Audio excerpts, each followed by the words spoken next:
വിശദമായ വാർത്തകളിലേക്ക് കടക്കുകയാണ്. 41 ദിവസം നീണ്ടുനിന്ന ശബരിമല മണ്ഡലകാല തീർത്ഥാടനത്തിന് ഇന്ന് പരിസമാപ്തി. രാവിലെ 10:30-നും 11:30-നും ഇടയിൽ തങ്കാങ്കി ചാർത്തിയുള്ള മണ്ഡലപൂജ നടക്കും. നെയ്യഭിഷേകം രാവിലെ 9:45 വരെയായി ക്രമീകരിച്ചു. ഇന്നലെ തങ്കാങ്കി ചാർത്തിയുള്ള ദീപാരാധന മുതൽ വൻ ഭക്തജന തിരക്കാണ് സന്നിധാനത്ത് അനുഭവപ്പെടുന്നത്. ഉച്ച മുതൽ നിലയ്ക്കലിൽ നിന്നും പമ്പയിൽ നിന്നും തീർത്ഥാടകരെ സന്നിധാനത്തേക്ക് കടത്തിവിടില്ല. രാത്രി 11 മണിക്ക് ഹരിവരാസനം പാടി നടയടയ്ക്കും. തുടർന്ന് ഈ മാസം 30-ന് വൈകിട്ട് 5 മണിക്ക് മകരവിളക്ക് ഉത്സവത്തിനായി വീണ്ടും തുറക്കും. ജനുവരി 15-നാണ് മകരവിളക്ക്.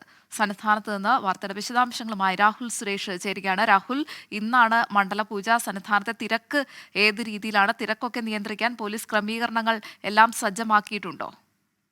ഗോപിക 41 ദിവസം നീണ്ടു നിൽക്കുന്ന ശബരിമല മണ്ഡല തീർത്ഥാടനത്തിന് ഇന്ന് പരിസമാപ്തി കുറിക്കുകയാണ്. ഇന്ന് രാവിലെ 10:30-നും 11:30-നും ഇടയിലുള്ള മുഹൂർത്തത്തിലാണ് തങ്കയങ്കി ചാർത്തിയുള്ള മണ്ഡല പൂജ നടക്കുന്നത്.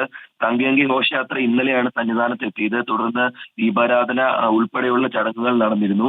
ഇന്ന് രാത്രി ഹരിവരാസനം പാടി നടയടയ്ക്കും. തുടർന്ന് ഡിസംബർ 30-ന് വൈകിട്ട് 5 മണിക്ക് മകരവിളക്ക് ഉത്സവത്തിനായി വീണ്ടും നട തുറക്കും. ജനുവരി 15-നാണ് മകരവിളക്ക് നടക്കുന്നത്. അതേസമയം ശബരിമലയിൽ ഭക്തജന തിരക്ക് ഇന്നും തുടരുകയാണ്. സന്നിധാനം മുതൽ അപ്പാച്ചിമേട് വരെയാണ് ഇപ്പോഴും തിരക്കുള്ളത്. അതിന് പ്രധാനപ്പെട്ട കാരണം ഇന്നലെ തീർത്ഥാടകരെ കാര്യമായി നിയന്ത്രിച്ചിരുന്നു. ഉച്ച മുതൽ തീർത്ഥാടകരെ കടത്തിവിട്ടിരുന്നില്ല. രാത്രിയാണ് വീണ്ടും തീർത്ഥാടകരെ കടത്തിവിട്ടത്. ഇന്നലെ മാത്രം 75,105 പേരാണ് 18-ാം പടി ചവിട്ടി ദർശനം നടത്തിയത്. അതോടൊപ്പം ഇന്ന് നെയ്യഭിഷേകവും ക്രമീകരിച്ചിട്ടുണ്ട്. രാവിലെ 9:45 വരെയായിരിക്കും നെയ്യഭിഷേകം ചെയ്യാനുള്ള അവസരം ഉണ്ടാകുക. തിരക്ക് നിയന്ത്രിക്കുന്നതിന്റെ ഭാഗമായി കടുത്ത നിയന്ത്രണങ്ങളുമുണ്ട്. ഇന്ന് ഉച്ച മുതൽ തീർത്ഥാടകരെ കടത്തിവിടില്ല എന്ന കാര്യവും പോലീസ് അറിയിച്ചിട്ടുണ്ട്. അതോടൊപ്പം ശബരിമലയിൽ ഭക്തജന തിരക്ക് ഇപ്പോഴും തുടരുകയുമാണ് ഗോപിക. ഒപ്പം തന്നെ രാഹുൽ, ഇന്ന് മണ്ഡലപൂജയാണ്. ഇന്നത്തെ പ്രത്യേക ക്രമീകരണങ്ങൾ ഏത് രീതിയിലാണ്? ഗോപിക രാവിലെ 10:30 മുതൽ 11:30 വരെയുള്ള മുഹൂർത്തത്തിലാണ് മണ്ഡലപൂജ നടക്കുന്നത്. അതിനുവേണ്ടിയുള്ള ക്രമീകരണങ്ങളെല്ലാം തന്നെ പൂർത്തിയായി കഴിഞ്ഞു. രാവിലെ 3 മണിക്കാണ് ഇന്ന് നട തുറന്നത്. 4 മണി മുതൽ നെയ്യഭിഷേകത്തിനുള്ള അവസരമുണ്ട്. 9:45 വരെയായിരിക്കും നെയ്യഭിഷേകം ഉണ്ടാവുക. അതിനുശേഷമായിരിക്കും തങ്കയങ്കി ചാർത്തിയുള്ള പ്രത്യേക പൂജാ കർമ്മങ്ങൾ നടക്കുന്നത്. തിരക്ക് നിയന്ത്രിക്കുന്നതിന്റെ ഭാഗമായി വെർച്വൽ ക്യൂ ഇന്ന് 70,000-ആയും ക്രമീകരിച്ചിട്ടുണ്ട്. ഇന്നലെ 64,000 ആയിരുന്നു വെർച്വൽ ക്യൂ. എന്നിട്ടും 75,000-ലധികം ആളുകൾ ദർശനം നടത്തി എന്നുള്ളതാണ് ഏറ്റവും പ്രധാനപ്പെട്ട കാരണം. അതോടൊപ്പം ഈ കാനന പാതകൾ വഴിയും കൂടുതൽ ആളുകൾ എത്തുന്നുണ്ട്. ഒപ്പം സ്പോട്ട് ബുക്കിംഗിലും 10,000-ആണ് നിലവിൽ സ്പോട്ട് ബുക്കിംഗ് ഉള്ളത്. പക്ഷെ അതിനപ്പുറത്തേക്കും ആളുകൾ എത്തുന്നുണ്ട്. അതുകൊണ്ട് വലിയ തിരക്ക് ഇന്നും സന്നിധാനത്ത് പ്രതീക്ഷിക്കുന്നുണ്ട്. കാരണം നാളെ മുതൽ ദർശനം ഉണ്ടാവില്ല. ഇന്ന് നട അടയ്ക്കുകയാണ്. അതുകൊണ്ട് കൂടുതൽ ആളുകൾ ഇന്ന് എത്തുമെന്ന കണക്കുകൂട്ടലിലാണ് ദേവസ്വവും പോലീസും ഉള്ളത്. അതുകൊണ്ട് കടുത്ത നിയന്ത്രണമുണ്ട്. അതോടൊപ്പം തയ്യാറെടുപ്പുകളും പോലീസും ദേവസ്വവും നടത്തിക്കഴിഞ്ഞു. ഗോപിക. ശരി, സന്നിധാനത്ത് നിന്ന് രാഹുൽ സുരേഷാണ് വാർത്തയുടെ വിശദാംശങ്ങൾ നൽകിയത്. പ്രതിരോധ മന്ത്രി രാജ്നാഥ് സിംഗ് ഇന്ന് ജമ്മുകശ്മീർ സന്ദർശിക്കും. ഭീകരാക്രമണം ഉണ്ടായ രജൌരിയിലെത്തുന്ന പ്രതിരോധ മന്ത്രി ഉന്നത സൈനിക ഉദ്യോഗസ്ഥരുമായി കൂടിക്കാഴ്ച നടത്തും. ഭീകരരും സുരക്ഷാസേനയും തമ്മിലുണ്ടായ ഏറ്റുമുട്ടലിൽ 2 ക്യാപ്റ്റന്മാരടക്കം 5 സൈനിക ഉദ്യോഗസ്ഥർ കൊല്ലപ്പെട്ടിരുന്നു. പ്രദേശത്ത് കൂടുതൽ സുരക്ഷാ ഉദ്യോഗസ്ഥരെ വിന്യസിച്ചിട്ടുണ്ട്. തിരുവനന്തപുരം തിരുവല്ലത്ത് ആത്മഹത്യ ചെയ്ത ഷഹന ഭർതൃവീട്ടിൽ നേരിട്ടത് ക്രൂരപീഡനമെന്ന് ബന്ധുക്കൾ. മർദ്ദനത്തിൽ ഷഹനയുടെ മുഖത്തും കൈയിലും പരുക്കേറ്റതിന്റെ ദൃശ്യങ്ങൾ ബന്ധുക്കൾ പുറത്തുവിട്ടു. തിരുവല്ലം വണ്ടിത്തുറത്തെ വീട്ടിൽ ഇന്നലെ വൈകിട്ടാണ് ഷഹനയെ ആത്മഹത്യ ചെയ്ത നിലയിൽ കണ്ടെത്തിയത്. കാട്ടാക്കട സ്വദേശിയായ ഭർത്താവ് നൌഫലുമായി 2 മാസമായി പിണങ്ങി താമസിക്കുകയായിരുന്നു ഷഹന. ഭർതൃവീട്ടിലെ പിറന്നാൾ ചടങ്ങിനെത്താൻ നൌഫൽ നിർബന്ധിച്ചതിനു പിന്നാലെയാണ് ഷഹന ആത്മഹത്യ ചെയ്തത് എന്ന് ബന്ധുക്കൾ ആരോപിച്ചു. തിരുവല്ലം പോലീസ് ബന്ധുക്കളുടെ മൊഴിയെടുത്തു. പോസ്റ്റ്മോർട്ടം നടപടികൾക്ക് ശേഷം മൃതദേഹം ഇന്ന് ബന്ധുക്കൾക്ക് വിട്ടുനൽകും. പ്രസവ ശസ്ത്രക്രിയയ്ക്കിടെ കെ ഹർഷിനയുടെ വയറ്റിൽ കത്രിക കുടുങ്ങിയ സംഭവത്തിൽ ഇന്ന് കുറ്റപത്രം സമർപ്പിക്കും. നിലവിൽ മഞ്ചേരി മെഡിക്കൽ കോളേജിലെ ഡോക്ടറായ CK രമേശൻ, കോട്ടയത്തെ സ്വകാര്യ ആശുപത്രിയിലെ ഗൈനക്കോളജിസ്റ്റായ doctor M Shahana, Kozhikode medical കോളേജിലെ സ്റ്റാഫ് നഴ്സുമാരായ മഞ്ജു, രഹന എന്നിവർക്കെതിരെയാണ് കുറ്റപത്രം സമർപ്പിക്കുക. ഇവരെ പ്രോസിക്യൂട്ട് ചെയ്യാൻ സർക്കാർ അനുമതി നൽകിയിട്ടുണ്ട്. 4 പേരെ പ്രതി ചേർത്ത് കുന്ദമംഗലം കോടതിയിൽ പോലീസ് നേരത്തെ റിപ്പോർട്ട് നൽകിയിരുന്നു. ഇവരെ അറസ്റ്റ് ചെയ്ത് ജാമ്യത്തിൽ വിടുകയും ചെയ്തു. റിപ്പോർട്ട് നൽകി 3 മാസം കഴിയുമ്പോഴാണ് അന്വേഷണ ഉദ്യോഗസ്ഥനായ മെഡിക്കൽ കോളേജ് ACP കുറ്റപത്രം സമർപ്പിക്കുന്നത്.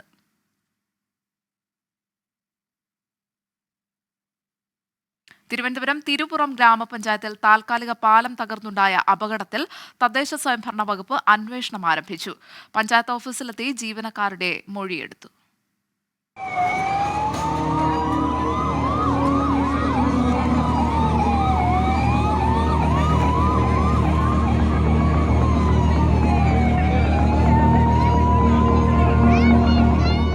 ക്രിസ്മസ് ആഘോഷങ്ങളുടെ ഭാഗമായി സംഘടിപ്പിച്ച മേളയ്ക്കിടെ താൽക്കാലിക പാലം തകർന്നുണ്ടായ അപകടത്തിൽ ആഭ്യന്തര അന്വേഷണം നടത്തുന്ന സംഘമാണ് തിരുപുറം പഞ്ചായത്ത് ഓഫീസിലെത്തി ജീവനക്കാരുടെ മൊഴിയെടുത്തത്.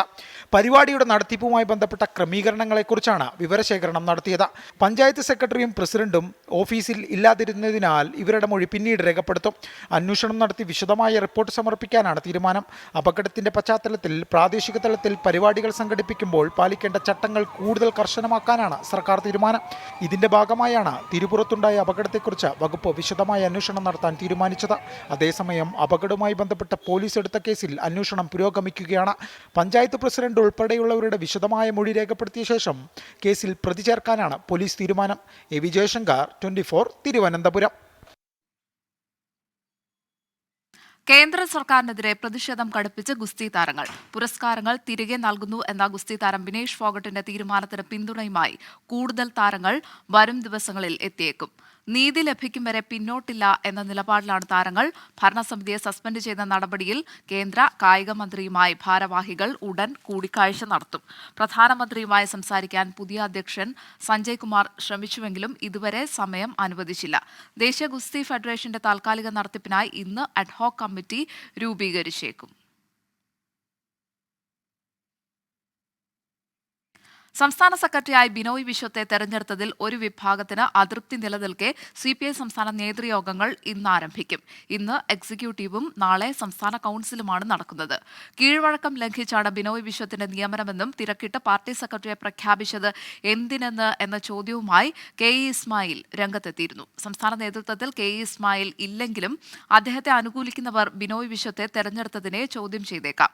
എന്നാൽ തീരുമാനത്തിൽ മാറ്റം വരാനുള്ള സാധ്യതയില്ല.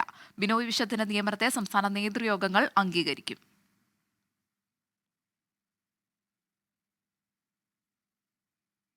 കോൺഗ്രസിന്റെ ഫാസിസ്റ്റ് വിമോചന സദസ്സ് ഇന്ന്. നവകേരള സദസ്സിന് നേരെ പ്രതിഷേധിച്ചവർക്കെതിരായ പോലീസ് നടപടിയിൽ പ്രതിഷേധിച്ചാണ് പരിപാടി സംഘടിപ്പിക്കുന്നത്. സംസ്ഥാനത്തെ 282 ബ്ലോക്ക് കോൺഗ്രസ് കമ്മിറ്റികളുടെ നേതൃത്വത്തിലാണ് ഫാസിസ്റ്റ് വിമോചന സദസ്സ് നടക്കുക.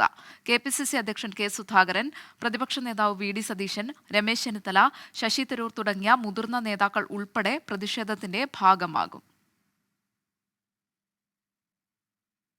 തൃശൂർ പുലക്കാട്ടുകരയിൽ പൊതുസ്ഥലത്തെ മദ്യപാനം ചോദ്യം ചെയ്ത ഗൃഹനാഥനെ ലഹരി സംഘം ക്രൂരമായി മർദ്ദിച്ച സംഭവത്തിൽ അന്വേഷണം ഊർജിതമാക്കി പോലീസ്. പുലക്കാട്ടുകര സ്വദേശി ഓംപുള്ളി വീട്ടിൽ ബിനുവിനാണ് മർദ്ദനമേറ്റത്. സംഭവത്തിൽ പുതുക്കാട് പോലീസ് ജാമ്യമില്ലാ വകുപ്പ് പ്രകാരം കേസെടുത്തിരുന്നു. ഇക്കഴിഞ്ഞ തിങ്കളാഴ്ച വൈകിട്ട് 7 മണിയോടെയായിരുന്നു സംഭവങ്ങളുടെ തുടക്കം. മണലിപ്പുഴയുടെ കടവിൽ ബിനുവും മകളും സഹോദരന്റെ മകളും കുളിക്കാനെത്തിയപ്പോൾ മറ്റൊരു സംഘം മദ്യവും മറ്റ് ലഹരികളും ഉപയോഗിക്കുകയായിരുന്നു. പൊതുസ്ഥലത്ത് പരസ്യമായി ലഹരി ഉപയോഗിക്കുന്നത് ചോദ്യം ചെയ്ത് ബിനു മടങ്ങി. ഇതിന്റെ വൈരാഗ്യത്തിലാണ് സംഘം രാത്രിയിൽ ബിനുവിനെ വീട്ടിലെത്തി ആക്രമിച്ചത്. വൈഗ കൊലക്കേസിൽ വിധി ഇന്ന്. 11 വയസ്സുകാരിയായ വൈഗയെ കൊലപ്പെടുത്തി പുഴയിൽ തള്ളിയ കേസിൽ പിതാവ് സാനു മോഹനാണ് പ്രതി. സ്ത്രീകൾക്കും കുട്ടികൾക്കുമെതിരായ അതിക്രമ കേസുകൾ പരിഗണിക്കുന്ന പ്രത്യേക കോടതിയാണ് കേസിൽ വിധി പറയുക. 2021 മാർച്ച് 22-നാണ് 11 വയസ്സുകാരി വൈഗയെ കളമശ്ശേരി മുട്ടാർപുഴയിൽ മരിച്ച നിലയിൽ കണ്ടെത്തിയത്. കടബാധ്യത മൂലം മകളെ കൊലപ്പെടുത്തി പിതാവ് സാനു മോഹൻ ആത്മഹത്യ ചെയ്തുവെന്നാണ് ബന്ധുക്കളും പോലീസും ആദ്യം കരുതിയത്. സാനു മോഹന്റെ മൃതദേഹത്തിനായി വ്യാപക തെരച്ചിൽ നടത്തി. വൈഗയുടെ മൃതദേഹം പോസ്റ്റ്മോർട്ടം ചെയ്യുന്ന സമയത്ത് കോയമ്പത്തൂരിലെ കർണാട്ടിക് സിനിമാസിൽ ദ പ്രീസ്റ്റ് എന്ന മലയാളം സിനിമ കാണുകയായിരുന്നു സാനു മോഹൻ. ഏപ്രിൽ 18-ന് കർണാടകയിലെ കാർവാർ ബീച്ചിൽ നിന്ന് ഇയാളെ പോലീസ് കസ്റ്റഡിയിലെടുത്തു. വൈഗയുടെ കൊലപാതകത്തിന് ശേഷം 27 ദിവസങ്ങൾ കഴിഞ്ഞാണ് പോലീസ് പ്രതിയെ പിടികൂടിയത്. അന്വേഷണ സംഘത്തെ വെട്ടിച്ച് പല സംസ്ഥാനങ്ങളിൽ ഒളിവിൽ കഴിയുകയായിരുന്നു സനു മോഹൻ. കേസിൽ 98 സാക്ഷികൾ, CCTV ദൃശ്യങ്ങൾ ഉൾപ്പെടെയുള്ള തെളിവുകളും പോലീസ് കോടതിയിൽ ഹാജരാക്കിയിട്ടുണ്ട്. തികഞ്ഞ ആത്മവിശ്വാസത്തിലാണ് പ്രോസിക്യൂഷൻ. 24, കൊച്ചി. പേരൂർക്കട മാനസികാരോഗ്യ കേന്ദ്രത്തിൽ രോഗിയെ തൂങ്ങിമരിച്ച നിലയിൽ കണ്ടെത്തിയ സംഭവത്തിൽ പോലീസ് അന്വേഷണം ആരംഭിച്ചു. ആത്മഹത്യയാണ് എന്നാണ് പോലീസിന്റെ പ്രാഥമിക നിഗമനം. കടുത്ത മദ്യാസക്തി ഉണ്ടായിരുന്ന യുവാവ് മദ്യം ലഭിക്കാത്തതിനെ തുടർന്നുണ്ടായ മാനസിക പിരിമുറുക്കം മൂലമാകാം തൂങ്ങിമരിച്ചത് എന്നാണ് പോലീസിന്റെ നിഗമനം. ഉച്ചയോടെയാണ് കാട്ടാക്കട സ്വദേശിയായ യുവാവിനെ തൂങ്ങിമരിച്ച നിലയിൽ കണ്ടെത്തിയത്. ഈ മാസം 14-നാണ് ചികിത്സയ്ക്കായി ഇയാളെ ആശുപത്രി ഡി അഡിക്ഷൻ സെന്ററിൽ പ്രവേശിപ്പിച്ചത്. വീണ്ടും വാർത്തകളിലേക്ക്. ഗസയിലെ യുദ്ധം മാസങ്ങൾ നീളുമെന്ന് ഇസ്രായേൽ സൈനിക മേധാവി ഹെർസി ഹലേബി. മധ്യ ഗസയിലെ അഭയാർത്ഥി ക്യാമ്പുകളിൽ ഇസ്രായേൽ സേന ആക്രമണം കടുപ്പിച്ചു. തെക്കൻ ഗസയിലെ 100 കേന്ദ്രങ്ങളിൽ വ്യോമാക്രമണം നടത്തിയതായി സൈന്യം സ്ഥിരീകരിച്ചു. ഗസയിൽ മരണസംഖ്യ 21,000-ലേക്ക് എത്തി. ഗസയിലെ സാഹചര്യങ്ങൾ 1948-ലേതിനേക്കാൾ ഭയാനകമാണെന്ന് പലസ്തീൻ പ്രസിഡന്റ് മഹ്മൂദ് അബ്ബാസ് അഭിപ്രായപ്പെട്ടു. ഇസ്രായേൽ തുറമുഖ നഗരമായ എയ്ലാത്ത് ആക്രമിച്ചുവെന്ന് യമനിലെ ഹൂതി വിമതർ അറിയിച്ചു. ഹൂതി ആക്രമണങ്ങളെ തുടർന്ന് നിരവധി ചരക്ക് കപ്പലുകളാണ് ജിബൂട്ടി തുറമുഖത്ത് കുടുങ്ങിക്കിടക്കുന്നത്. മേഖലാ ആസ്ഥാനം സൗദിയിലേക്ക് മാറ്റാത്ത കമ്പനികൾക്ക് സർക്കാർ കരാറുകൾ നൽകേണ്ട എന്ന തീരുമാനത്തിന് സൗദി മന്ത്രിസഭ അംഗീകാരം നൽകി. ആസ്ഥാനം സൗദിയിലേക്ക് മാറ്റാൻ കമ്പനികൾക്ക് അനുവദിച്ച സമയപരിധി ഈ മാസത്തോടെ അവസാനിക്കും. പശ്ചിമേഷ്യൻ സംഘർഷം അവസാനിപ്പിക്കണമെന്നും മന്ത്രിസഭ ആവശ്യപ്പെട്ടു. സൗദി കിരീടാവകാശി മുഹമ്മദ് ബിൻ സൽമാൻ രാജകുമാരന്റെ അധ്യക്ഷതയിൽ റിയാദിൽ ചേർന്ന സൗദി മന്ത്രിസഭാ യോഗമാണ് സുപ്രധാനമായ തീരുമാനങ്ങളെടുത്തത്. റീജിയണൽ ആസ്ഥാനം സൗദിയിലേക്ക് മാറ്റാത്ത കമ്പനികൾക്ക് സർക്കാർ പൊതുമേഖലാ സ്ഥാപനങ്ങളുടെ കരാറുകൾ നൽകേണ്ടതില്ല എന്ന തീരുമാനത്തിന് മന്ത്രിസഭ അംഗീകാരം നൽകി. സർക്കാർ കരാറുകൾ നേടാൻ ആഗ്രഹിക്കുന്ന വിദേശ കമ്പനികൾക്ക് റീജിയണൽ ആസ്ഥാനം സൗദിയിലേക്ക് മാറ്റാൻ 2024 ജനുവരി വരെയാണ് സമയം നൽകിയിട്ടുള്ളത്. സമയപരിധി പാലിക്കുന്നതിൽ പരാജയപ്പെടുന്ന സ്ഥാപനങ്ങളുടെ സർക്കാരുമായുള്ള എല്ലാ കരാറുകളും നഷ്ടമാകും. 2021 ഫെബ്രുവരിയിലാണ് റീജിയണൽ ഹെഡ്ക്വാർട്ടേഴ്സ് സൗദിയിലേക്ക് മാറ്റാത്ത വിദേശ കമ്പനികൾക്ക് സർക്കാർ കരാറുകൾ നൽകേണ്ടതില്ല എന്ന തീരുമാനം സൗദി ധനകാര്യ മന്ത്രാലയം കൈക്കൊണ്ടത്. അതേസമയം വിവിധ രാജ്യങ്ങളുമായുള്ള ഉഭയകക്ഷി ബന്ധം ശക്തിപ്പെടുത്തുന്ന തീരുമാനങ്ങളും മന്ത്രിസഭയിലുണ്ടായി. ഗസയിലേക്കുള്ള മാനുഷിക സഹായം വർദ്ധിപ്പിക്കാനുള്ള UN സുരക്ഷാ കൌൺസിൽ തീരുമാനത്തിന് നന്ദി പറഞ്ഞ മന്ത്രിസഭ UNന്റെ മേൽനോട്ടത്തിൽ യമനിൽ സമാധാന ചർച്ച നടക്കുന്നതിനെ സ്വാഗതം ചെയ്തു. ഗസയിൽ നിരപരാധികളെ കൊന്നൊടുക്കുന്നതും കുടിയൊഴിപ്പിക്കുന്നതും ഇസ്രായേൽ അവസാനിപ്പിക്കണമെന്ന് മന്ത്രിസഭ ആവർത്തിച്ച് ആവശ്യപ്പെട്ടു. ജലീൽ കണമകലം, 24 ജിദ്ദ. സൗദിയിൽ ഗാർഹിക തൊഴിലാളികളുടെ ഇൻഷുറൻസ് പരിരക്ഷ 1 മാസത്തിനു ശേഷം പ്രാബല്യത്തിൽ വരും. തൊഴിലാളികളുടെയും തൊഴിലുടമകളുടെയും അവകാശങ്ങൾ സംരക്ഷിക്കുന്നതാകും ഇൻഷുറൻസിലെ വ്യവസ്ഥകൾ. മുസാനിദ് പ്ലാറ്റ്ഫോം വഴിയാണ് ഇൻഷുറൻസ് എടുക്കേണ്ടത്. ഫെബ്രുവരി 1 മുതലാണ് സൗദിയിൽ ഗാർഹിക തൊഴിലാളികൾക്കുള്ള ഇൻഷുറൻസ് പരിരക്ഷ നിർബന്ധമാകുന്നത്. സൗദി മാനവ വിഭവശേഷി സാമൂഹിക വികസന മന്ത്രാലയമാണ് ഇക്കാര്യം അറിയിച്ചത്. സൗദിയിലേക്ക് ആദ്യമായി വരുന്ന ഗാർഹിക തൊഴിലാളികൾക്ക് മന്ത്രാലയത്തിന്റെ മുസാനിദ് പ്ലാറ്റ്ഫോം വഴി ഇൻഷുറൻസ് എടുക്കണമെന്നാണ് നിർദ്ദേശം. തൊഴിൽ കരാറുകൾ രജിസ്റ്റർ ചെയ്യുമ്പോൾ തന്നെ ഇൻഷുറൻസ് എടുക്കണം. ആദ്യത്തെ 2 വർഷത്തേക്കായിരിക്കും ഇൻഷുറൻസ് പരിരക്ഷ. ഇത് പിന്നീട് സ്പോൺസർക്ക് പുതുക്കുകയോ പുതുക്കാതിരിക്കുകയോ ചെയ്യാം. തൊഴിലാളികൾക്കും തൊഴിലുടമകൾക്കും റിക്രൂട്ടിംഗ് കമ്പനികൾക്കും പ്രയോജനം ലഭിക്കുന്നതായിരിക്കും ഇൻഷുറൻസ് പദ്ധതി. തൊഴിലാളി ജോലിക്ക് ഹാജരാകാതിരിക്കുക, ഒളിച്ചോടുക തുടങ്ങിയ സാഹചര്യങ്ങളിൽ റിക്രൂട്ട്മെന്റ് ചെലവും തൊഴിലാളി മരിച്ചാൽ മൃതദേഹം നാട്ടിലേക്ക് കൊണ്ടുപോകാനുള്ള ചെലവും ഇൻഷുറൻസ് കമ്പനി വഹിക്കും. ജോലിസ്ഥലത്ത് അപകടമുണ്ടായാൽ തൊഴിലാളിക്ക് മതിയായ നഷ്ടപരിഹാരം ഇൻഷുറൻസ് കമ്പനിയിൽ നിന്ന് ലഭിക്കും. സ്പോൺസർ മരിക്കുകയോ ശമ്പളം നൽകാൻ പറ്റാത്ത സാഹചര്യമുണ്ടാകുകയോ ചെയ്താൽ തൊഴിലാളിക്ക് ഇൻഷുറൻസ് കമ്പനി നഷ്ടപരിഹാരം നൽകും. ഇന്ത്യക്കാരുൾപ്പെടെയുള്ള സൗദിയിലെ ഗാർഹിക തൊഴിലാളികൾക്ക് ഈ നിയമം ഏറെ അനുഗ്രഹമാകും എന്നാണ് പ്രതീക്ഷ. ജലീൽ കണമകലം, 24 ജിദ്ദ. ഉദ്ഘാടനത്തിനൊരുങ്ങി അബുദാബിയിലെ ഹിന്ദു ക്ഷേത്രം. ഫെബ്രുവരി 14-ന് പ്രധാനമന്ത്രി നരേന്ദ്രമോദി ക്ഷേത്രം ഭക്തർക്ക് സമർപ്പിക്കും. ഫെബ്രുവരി 18 മുതൽ പൊതുജനങ്ങൾക്ക് ക്ഷേത്രത്തിലേക്ക് പ്രവേശനം അനുവദിക്കും. അബുദാബി അബു മുറൈഖയിൽ 27 ഏക്കർ സ്ഥലത്താണ് UAE-യിലെ ആദ്യ പരമ്പരാഗത ഹിന്ദു ക്ഷേത്രം നിർമ്മിക്കുന്നത്. ക്ഷേത്രത്തിന്റെ നിർമ്മാണം അവസാന ഘട്ടത്തിലേക്ക് കടന്നതായി അധികൃതർ അറിയിച്ചു. ഫെബ്രുവരി 14-ന് ക്ഷേത്ര സമർപ്പണ ചടങ്ങ് നടക്കുമെന്ന് ക്ഷേത്രം നിർമ്മിക്കുന്ന BAPS സ്വാമിനാരായൺ സംസ്ഥ ഭാരവാഹികൾ വ്യക്തമാക്കി. ഇന്ത്യൻ പ്രധാനമന്ത്രി നരേന്ദ്രമോദി ഉൾപ്പെടെയുള്ള പ്രമുഖർ ചടങ്ങിൽ പങ്കെടുക്കും. 55,000 ചതുരശ്ര മീറ്റർ വിസ്തൃതിയിൽ ഉയരുന്ന ക്ഷേത്രത്തിൽ UAE-യുടെ 7 എമിറേറ്റുകളെ പ്രതിനിധീകരിക്കുന്ന 7 ഗോപുരങ്ങളാണ് പ്രധാന ആകർഷണം. ക്ഷേത്ര നിർമ്മാണത്തിനുള്ള കല്ലുകൾ ഉൾപ്പെടെ ഇന്ത്യയിൽ നിന്നും എത്തിച്ചാണ് നിർമ്മാണം നടത്തിയിരിക്കുന്നത്. അതോടൊപ്പം ലൈബ്രറി, പ്രാർത്ഥനാ ഹാൾ, കമ്മ്യൂണിറ്റി സെന്റർ എന്നിവയും കോമ്പൗണ്ടിൽ ഒരുക്കിയിട്ടുണ്ട്. 2018 ഫെബ്രുവരിയിലാണ് പ്രധാനമന്ത്രി നരേന്ദ്രമോദി ക്ഷേത്രത്തിന്റെ മാതൃക അനാച്ഛാദനം ചെയ്തത്.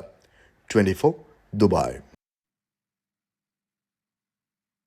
ദേശീയ ഗ്രാമീണ തൊഴിലുറപ്പ് പദ്ധതിയിൽ ഏറ്റവും അധികം സ്ത്രീകൾ പങ്കാളികളായ വർഷമായിരുന്നു 2023. മൊത്തം 238 കോടി തൊഴിൽ ദിനങ്ങളിൽ 141 കോടി തൊഴിൽ ദിനങ്ങൾ സ്ത്രീകളുടെ പങ്കാളിത്തം ഉറപ്പുവരുത്തി. കഴിഞ്ഞ 10 വർഷത്തിനിടെ ദേശീയ ഗ്രാമീണ തൊഴിലുറപ്പ് പദ്ധതിയിൽ ഏറ്റവുമധികം സ്ത്രീകൾ പങ്കെടുത്ത വർഷമായിരുന്നു 2023. മൊത്തം 238 കോടി തൊഴിൽ ദിനങ്ങളിൽ 141 കോടി തൊഴിൽ ദിനങ്ങൾ സ്ത്രീകളുടേതായിരുന്നു. അതായത് 59.25%. തൊഴിലുറപ്പ് പദ്ധതിയിൽ സ്ത്രീകളുടെ പങ്കാളിത്തം 70% മേലുള്ള സംസ്ഥാനങ്ങളിൽ പ്രഥമ സ്ഥാനത്താണ് കേരളം, 89% പേർ. പുതുച്ചേരിയിൽ ഇത് 87%, തമിഴ്നാട്ടിൽ 86%, ഗോവയിൽ 72%. ഉത്തർപ്രദേശിലും മധ്യപ്രദേശിലും 40%-നടുത്ത് മാത്രമാണ് തൊഴിലുറപ്പ് പദ്ധതിയിൽ കാലങ്ങളായി സ്ത്രീകളുടെ പങ്കാളിത്തം. തൊഴിലുറപ്പ് പദ്ധതിയിൽ ഗ്രാമീണ പ്രദേശങ്ങളിലാണ് സ്ത്രീകളുടെ പങ്കാളിത്തത്തിൽ വലിയ കുതിച്ചുചാട്ടമുണ്ടായിരിക്കുന്നത്. 2017-18 കാലയളവിൽ 18.2% വനിതാ പങ്കാളിത്തം 2022-23 30.5% വർദ്ധിച്ചിരുന്നു. കേന്ദ്ര സ്റ്റാറ്റിസ്റ്റിക്സ് ആൻഡ് പ്രോഗ്രാം ഇംപ്ലിമെന്റേഷൻ മന്ത്രാലയത്തിന്റെ പീരിയോഡിക് ലേബർ ഫോഴ്സ് സർവേ പ്രകാരമുള്ള കണക്കുകളാണിത്. Research desk 24. ഡൽഹിയിലെ ഇസ്രായേൽ എംബസിക്ക് സമീപത്തുണ്ടായ പൊട്ടിത്തെറിയിൽ പോലീസ് അന്വേഷണം തുടരുന്നു. പൊട്ടിത്തെറിയുണ്ടായ സ്ഥലത്ത് നിന്ന് കണ്ടെടുത്ത കത്ത് കേന്ദ്രീകരിച്ചാണ് അന്വേഷണം. സ്ഥലത്തെ CCTV ദൃശ്യങ്ങൾ പോലീസ് ശേഖരിച്ചിട്ടുണ്ട്. ഇന്നലെ വൈകിട്ട് 5:20 ഇസ്രായേൽ എംബസിക്ക് സമീപം സ്ഫോടനം നടന്നതായി അഗ്നിരക്ഷാ സേനയ്ക്ക് വിവരം ലഭിച്ചത്. NIA അടക്കമുള്ള കേന്ദ്ര ഏജൻസികൾ സംഭവസ്ഥലത്തെത്തി പരിശോധന നടത്തി. ഗത്യന്തരമില്ലാതെ തേയില നുള്ളി പ്രതിഷേധിച്ച് വയനാട് എൽസൺ എസ്റ്റേറ്റിലെ തൊഴിലാളികൾ. തൊഴിലാനുകൂല്യങ്ങൾ നൽകാൻ മാനേജ്മെന്റ് തയ്യാറാകാത്ത സാഹചര്യത്തിലാണ് തൊഴിലാളികൾ തോട്ടം കയ്യേറി തേയില നുള്ളിയത്. ഇവിടുത്തെ തൊഴിലാളികൾക്ക് ശമ്പളം ലഭിച്ചിട്ട് 6 മാസമായി. 2015 ഞങ്ങൾ ഇതേപോലെ സമരമായിട്ട് വന്നപ്പോൾ എല്ലാവർക്കും സർവീസ് കൊടുക്കാറുണ്ട്. എല്ലാവർക്കും ചെക്ക് കൊടുത്തിട്ട് അത് കേസിലാണ്. ഇപ്പോൾ ചെക്ക് കൊടുത്ത് പറ്റിച്ചതാണ്. ഒരുപാട് തൊഴിലാളികൾ കാലങ്ങൾക്ക് 18 തൊഴിലാളികൾ ഈ എസ്റ്റേറ്റിൽ പണിയെടുത്തിട്ട് പൈസ കിട്ടാതെ മരിച്ചുപോയി. 2 കൊല്ലത്തെ ബോണസ്, 2 കൊല്ലത്തെ സെറ്റിൽമെൻറ്റ്, ശമ്പളം, ഈ 100 ചില്ലറ ആൾക്കാർക്ക് സർവീസ്, 57 ആൾ, 18 ആൾ മരിച്ചുപോയി. അവർക്കൊക്കെ ഉള്ള പൈസ ഇതിന്ന് കൊടുക്കാനാണ്. അപ്പോൾ ഈ മുതലാളിൻ്റെ ഭാഗത്തുനിന്ന് ഒരു നീക്കുപോക്കില്ല. ഗവൺമെൻറ് ഇതിന് ഇടപെട്ടിട്ടില്ലെങ്കിൽ ഞങ്ങൾക്ക് ഇനി ജീവിക്കാൻ പറ്റൂല. എൽസ്റ്റൺ എസ്റ്റേറ്റ് തൊഴിലാളികളുടെ ദുരിത ജീവിതം പറയുകയാണ് സുബൈദ. 216 സ്ഥിരം തൊഴിലാളികളുണ്ട് ഇവിടെ. ശമ്പളം കിട്ടിയിട്ട് 6 മാസം. വിരമിച്ചവർക്ക് ആനുകൂല്യങ്ങളില്ലാത്ത 10 വർഷം. PF വിഹിതം കൃത്യമായി തൊഴിലാളികളിൽ നിന്ന് പിടിച്ചിട്ടുണ്ട്. എന്നാൽ മാനേജ്മെന്റ് ഈ വിഹിതം അടയ്ക്കാൻ തയ്യാറായിട്ടില്ല. മെയിനായിട്ട് പറയാനുള്ളത് എന്താ വെച്ചാൽ PF അത് തൊഴിലാളീൻ്റെ കയ്യിൽ നിന്ന് ഇവർ വിഹിതം പിടിക്കുന്നുണ്ട്. 2014 വരെ അടച്ചിട്ടുണ്ട് എന്ന് പറയുന്നു. ഞങ്ങൾക്കറിയില്ല. 2014 വരെ അടച്ചിട്ടുണ്ട്. ഈ 15 മുതൽ PF വീതം ഒരു തൊഴിലാളിൻ്റെ അടുത്ത് ഒരു 1000 രൂപയെങ്കിലും ഒരു മാസത്തിൽ പിടിക്കുന്നുണ്ട്. മുതലാളിൻ്റെ വീതവും അത്രത്തോളം അടയ്ക്കേണ്ടതാണ്. അത് ഈ 15 മുതൽ ഇന്ന് വരെ അടച്ചിട്ടില്ല. ശമ്പളം ചോദിച്ച തൊഴിലാളികളുടെ സമരം ഡിസംബർ 7 തുടങ്ങിയതാണ്. സമരത്തോട് മാനേജ്മെന്റിന്റെ അവഗണനയും തുടരുന്നു. ഞങ്ങൾ 4-5 മാസമായി ശമ്പളം കിട്ടാതെ വളരെയധികം ദുരിതത്തിലാണ്. ഐക്യ ട്രേഡ് യൂണിയൻ്റെ നേതൃത്വത്തിൽ ഞങ്ങൾ റോഡ് തടയുകയും കലക്ട്രേറ്റ് മാർച്ച് നടത്തുകയും പല സമരങ്ങളും നടത്തി.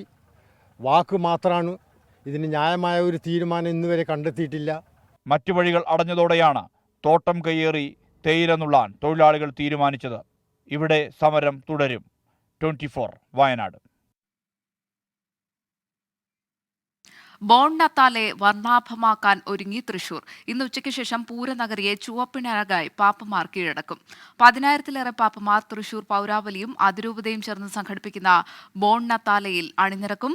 ബോൺ നത്താലെ ഗാനത്തിനൊപ്പം മണ്ണിൽ നൃത്തം ചെയ്ത് നീങ്ങുന്ന പാപ്പമാർക്ക് പുറമെ റോളർ സ്കേറ്റിംഗ് പാപ്പമാർ, വീൽചെയർ പാപ്പമാർ, മോട്ടോർ സൈക്കിളിൽ സഞ്ചരിക്കുന്ന പാപ്പമാർ എന്നിങ്ങനെ 100 കണക്കിന് വ്യത്യസ്ത വേഷധാരികൾ നഗരത്തെ വലം വയ്ക്കും. 300 പേർ വഹിക്കുന്ന ചലിക്കുന്ന പുൽക്കൂടാണ് മറ്റൊരു ആകർഷണം. വൈകിട്ട് 4-ന് സെയിന്റ് തോമസ് കോളേജിൽ ഫ്ളാഗ് ഓഫ് നടക്കും. രാത്രി 9:45 സെയിന്റ് തോമസ് കോളേജിൽ സമാപിക്കും.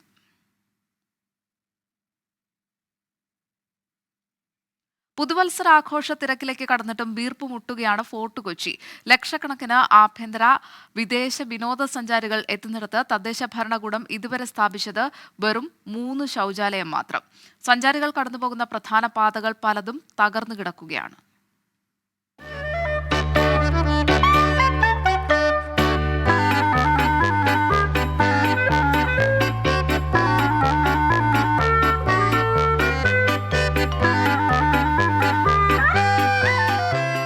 വിരുന്നുകാരുടെയും പുതുവർഷം ആഘോഷിക്കാനെത്തുന്ന സഞ്ചാരികളുടെയും നടുവൊടിക്കുന്ന റോഡുകൾ. കുഴിയിൽ വീഴുമ്പോൾ അറിയാതെ ഇവർ പറഞ്ഞു പോകുന്നു. हे प्रभु, हे हरि राम कृष्ण जगन्नाथ प्रेमानंद, ये क्या हुआ?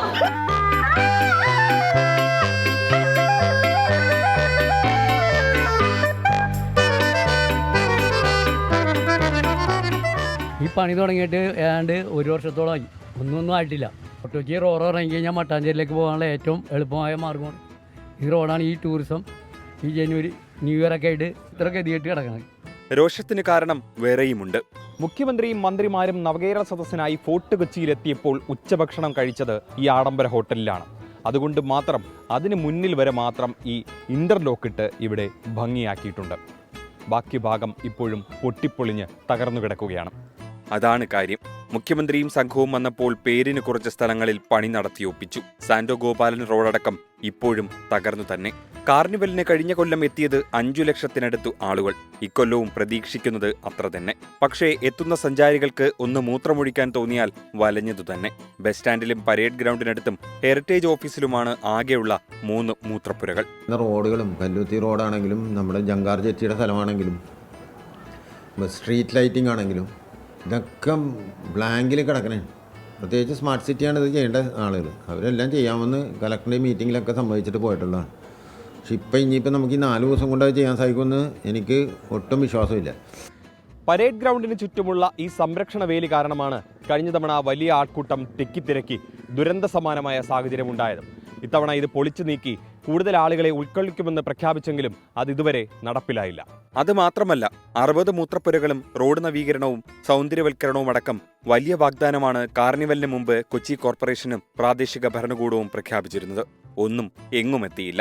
കൊച്ചിയിലെ വിനോദസഞ്ചാര ഹോട്ട്സ്പോട്ട് കെടുകാര്യസ്ഥിതിയിൽ ഒരു വഴിക്കാകുമ്പോൾ നമുക്കും പറയാനുള്ളത് ഹേ പ്രഭു, ഹേ ക്യാ ഹുവാ. ഫോർട്ട് കൊച്ചിയിൽ നിന്നും അബിത്തിനൊപ്പം അജീഷ് ജയകുമാർ, 24. ഇനി കായിക വാർത്തകൾ.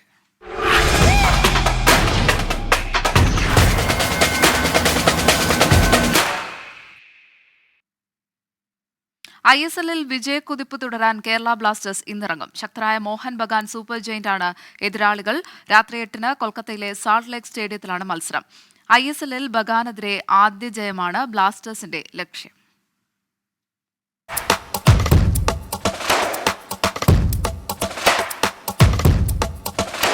ISL 10ാം പതിപ്പിൽ കണക്കുകൾ വീട്ടിയാണ് ബ്ലാസ്റ്റേഴ്സിന്റെ കുതിപ്പ്.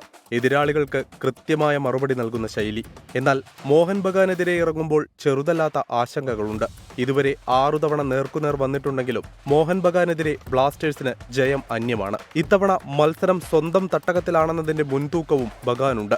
അവസാന മത്സരത്തിൽ കരുത്തരായ മുംബൈ സിറ്റി FCയെ പരാജയപ്പെടുത്തിയതിന്റെ ആത്മവിശ്വാസത്തിലാണ് ബ്ലാസ്റ്റേഴ്സ്. സച്ചിൻ സുരേഷ് തന്നെയാകും ബ്ലാസ്റ്റേഴ്സിന്റെ ബല കാക്കുക. മാർക്കോ ലെസ്കോവിച്ചും മിലോസ് ഡ്രിൻസിച്ചും പ്രതിരോധം തീർക്കും. ഒപ്പം പ്രീതം കോട്ടാലും നവോച്ച സിംഗും. മധ്യനിരയിൽ രാഹുൽ KP, ഡാനിഷ് ഫറൂഖ്, മുഹമ്മദ് ഐമൻ എന്നിവർക്ക് സ്ഥാനമുറപ്പാണ്. പരുക്കേറ്റ ബിബിൻ മോഹനൻ ഇന്ന് കളിച്ചേക്കില്ല. മുന്നേറ്റത്തിന് ഗ്രീക്ക് താരം ദിമിത്രിയോസ് ഡയമൻഡക്കോസും ഘാന താരം ക്വാമി പെപ്രയും നേതൃത്വം നൽകും. 11 മത്സരങ്ങളിൽ 7 ജയവും 2 വീതം സമനിലയും 2 തോൽവിയുമായി 23 പോയിന്റോടെ 2ാം സ്ഥാനത്താണ് ബ്ലാസ്റ്റേഴ്സ്. 9 മത്സരങ്ങളിൽ 6ലും ജയിച്ച മോഹൻ ബഗാൻ 4ാം സ്ഥാനത്താണ്. Sports team, 24. പ്രഭാത വാർത്തകൾ പൂർണ്ണമാകുന്നു. 24 5ന്റെ വജ്രത്തിളക്കം. ലോകത്തെവിടെയായാലും ഏത് സമയത്തും 24 വാർത്തകളും ഓഗ്മെന്റഡ് റിയാലിറ്റി പാക്കേജുകളും എക്സ്പ്ലെയിനറുകളും വിശദമായി കാണാൻ ഞങ്ങളുടെ യൂട്യൂബ് ചാനൽ നിങ്ങൾക്ക് സബ്സ്ക്രൈബ് ചെയ്യാം.